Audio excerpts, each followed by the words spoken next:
It is quite simple to think that China is home to the world's factories. That China was the primary producer of all the goods you can see around you.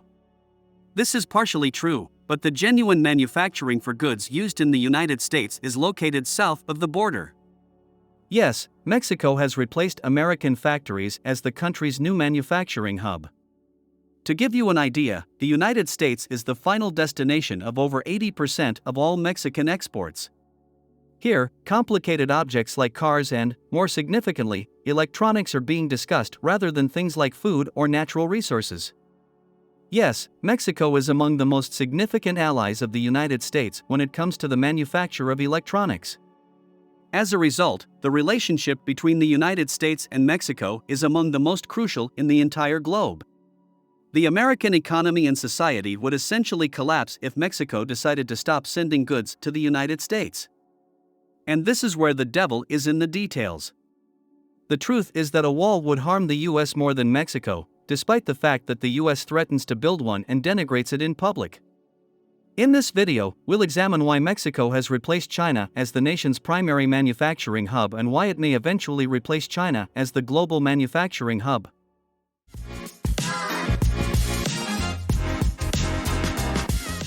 The San Isidro border, located in San Diego, California, is the busiest border crossing in the world.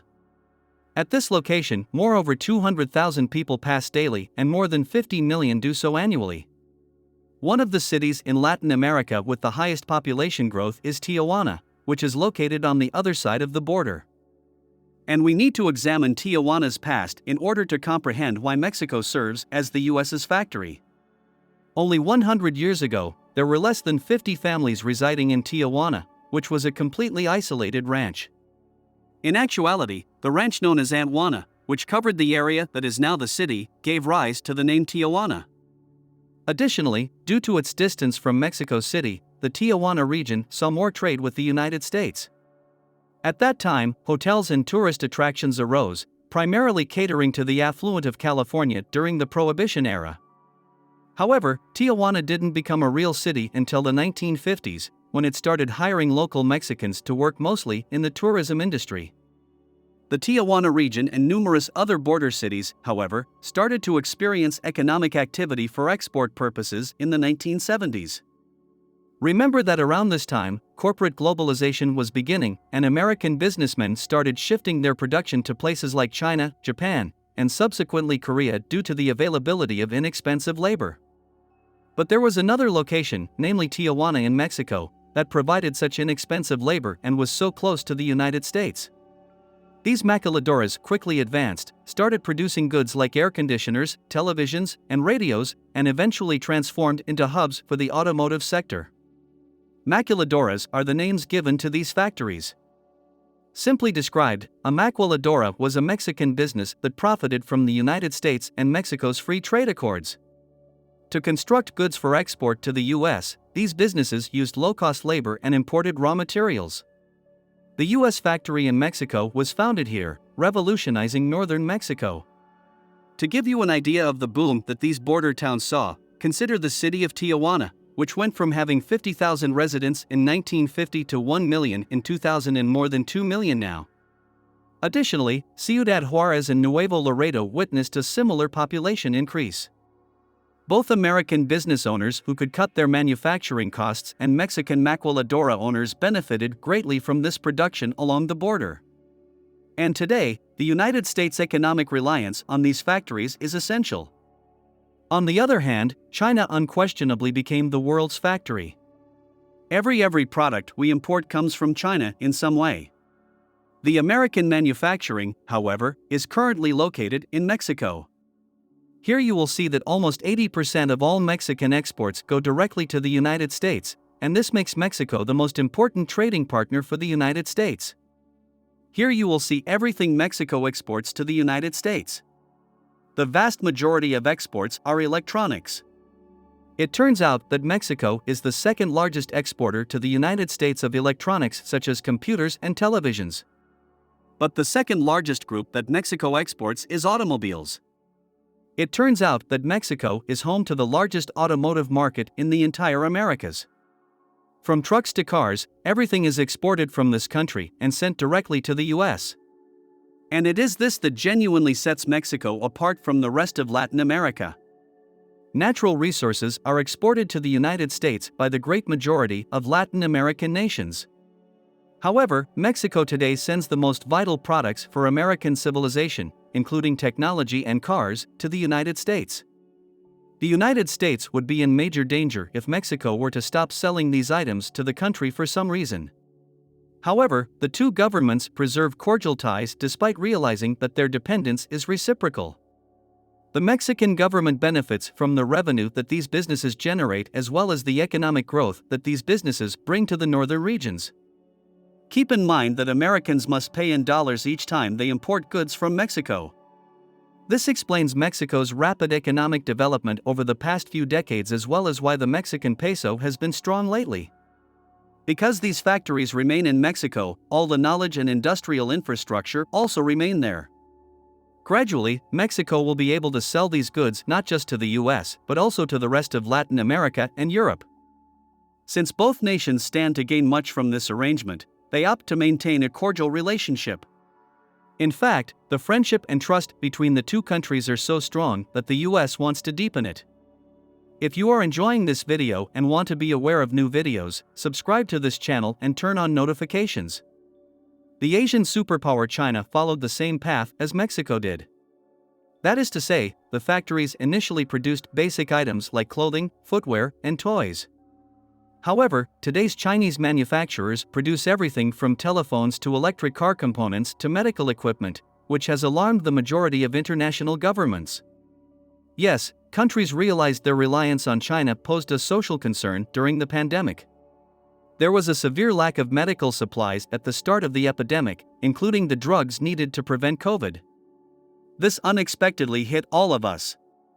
In other words, our civilizations risk collapsing if China decides to put its population first and decides not to export its goods to the rest of the world. With the conflicts we are seeing in Ukraine right now, this is extremely pertinent. That is, as a result of the war, the West can no longer purchase nearly all Russian exports. Due to Europe's reliance on Russian gas imports, this has generated chaos. As a result, if China chose to invade Taiwan, for instance, the entire world would be unable to purchase Chinese goods, and our society would experience unthinkable pandemonium. Chinese citizens are also renowned for flouting intellectual property regulations. They completely imitate everything they observe, and frequently they even go so far as to manufacture items of higher quality. This is just another deterrent to many business people that are unwilling to produce in China. As a result, the US government and its largest corporations are currently attempting to relocate their production to other nations, including Mexico, Vietnam, and certainly India. Many businesses now frequently travel to Mexico, and there are even plans for the next iPhone to be made there rather than in China. However, it's not as simple as it seems. Such a production transfer is prevented by a few factors. The first is the extensive infrastructure China has built as a result of its manufacturing. The Chinese have spent billions of dollars improving their infrastructure and industry in order to create and export items to China. They bet that such investments would create an unbreakable dependence by thinking very long term. Everything that aids in accelerating production has been built, including roads, railways, ports, and so on. Producing in China is hence much less expensive than everywhere else in the globe. It will take enormous investments and extremely long-term planning to be able to reproduce this productive complexity in Mexico. And neither businesses like Apple nor governments like the United States and Mexico engage in this kind of thinking. In other words, in contrast to China, these businesses and governments think very short-term. Therefore, governments and businesses will need to put forth a significant economic effort. The most likely result of this is that Mexican-made goods would cost more than Chinese-made goods, which will raise inflation and cause problems for consumers. Another significant issue is that as Mexican society advances, so do the country's wage and labor rules. This is obvious and very normal. Mexican industrial employees require better pay that can support them as well as comfortable working conditions. However, there are no labor rules in China, and labor costs are still lower there. We continue to purchase iPhones and other Chinese goods despite the fact that businesses are aware of the realities of modern slavery in China's factories. Therefore, this issue would ultimately be felt by consumers who would pay more for things created in Mexico and by businesspeople who would make less money. Despite these issues, the U.S. administration has declared its intention to improve relations with Mexico by implementing a manufacturing plan. A hopeful decade that might help Mexico become the world's factory is about to begin. As I have indicated, Mexico is today the sixth largest electronics powerhouse and the core of the America's automotive industry. However, Mexico may soon overtake the United States as the world's leading manufacturer. Yes, the United States is dealing with a number of pressing issues. Natural resource prices that are out of control, an impending Chinese threat in Taiwan, and uncontrollable inflation. To deepen the North American Free Trade Alliance between Mexico, the United States, and Canada, the U.S. government declared its intentions in July 2022. Entrepreneurs might save a ton of money on energy and cease polluting the Pacific Oceans if they moved a large portion of China's manufacturing to Mexico. The production of semiconductors and electric vehicle components in Mexico and the United States is another significant project of the Mexican and American governments. This is a really delicate subject. Semiconductors or microchips are required for the production of vehicles, household goods, and even highly advanced weapons. Without these chips, no electrical gadget is capable of operating.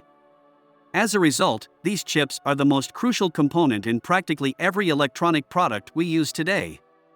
And currently the largest producer of chips is Taiwan, followed by South Korea, and obviously China is also another big producer.